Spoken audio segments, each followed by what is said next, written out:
When you hear the word household, it's easy to picture a scene straight out of a 1950s catalog.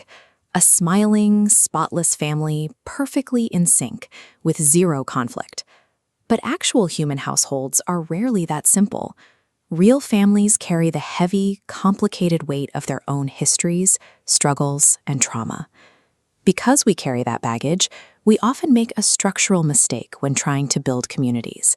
We assume that to keep a group from falling apart, we must enforce uniformity, expecting everyone to think diverse by design. When you demand strict, unyielding agreement from a group of people, the pressure doesn't unify them, it breaks them apart. If an institution is going to survive the inevitable friction of human disagreement, it needs a binding mechanism far stronger than everyone simply nodding their heads. Take the ancient Corinthians as a case study. They were a fiercely competitive, divisive group, actively in open mutiny against their founder, the Apostle Paul. Faced with this chaos, Paul's final letter didn't demand blind obedience. Instead, he proposed specific behaviors to navigate their division and hold the community together. First, he tells them to rejoice. Next, aim for restoration. And lastly, constant encouragement. Joy is a state of being grounded in relationship, a steady commitment through tremendous moments of sorrow. Restoration requires a deep sense of trust, willingly entrusting your own personal growth and wholeness to the care of the people around you. Because life is objectively hard, a community survives by actively telling stories of endurance that witness to goodness in difficult times.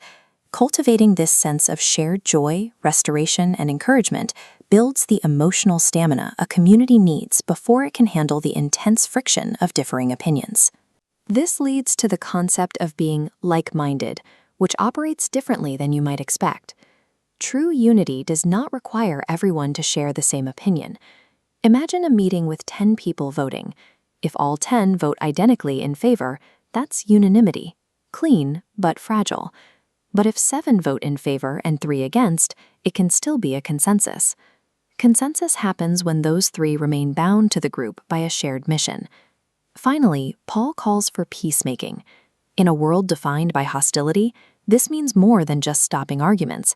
It means pointing the community towards a resolution that exists beyond the immediate madness of the world.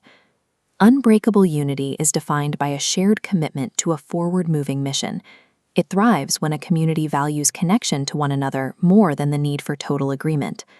When a group practices these behaviors, it stops functioning like a standard human organization and begins to mirror a divine rhythm. Paul concludes his letter by referencing the source of this rhythm, the Trinity. He prays for the grace of Jesus, the love of God, and the fellowship of the Holy Spirit to be with them. The word he uses for fellowship is koinonia. It describes the Trinity as a perfectly functioning household, distinct persons operating together with a perfectly unified purpose. Entry into this household has nothing to do with merit or having the right answers. We are part of this family strictly through grace and adoption. A healthy community uses its hard-won, messy consensus to heal its internal wounds. And by doing so, it creates an enduring household capable of inviting a fractured world inside.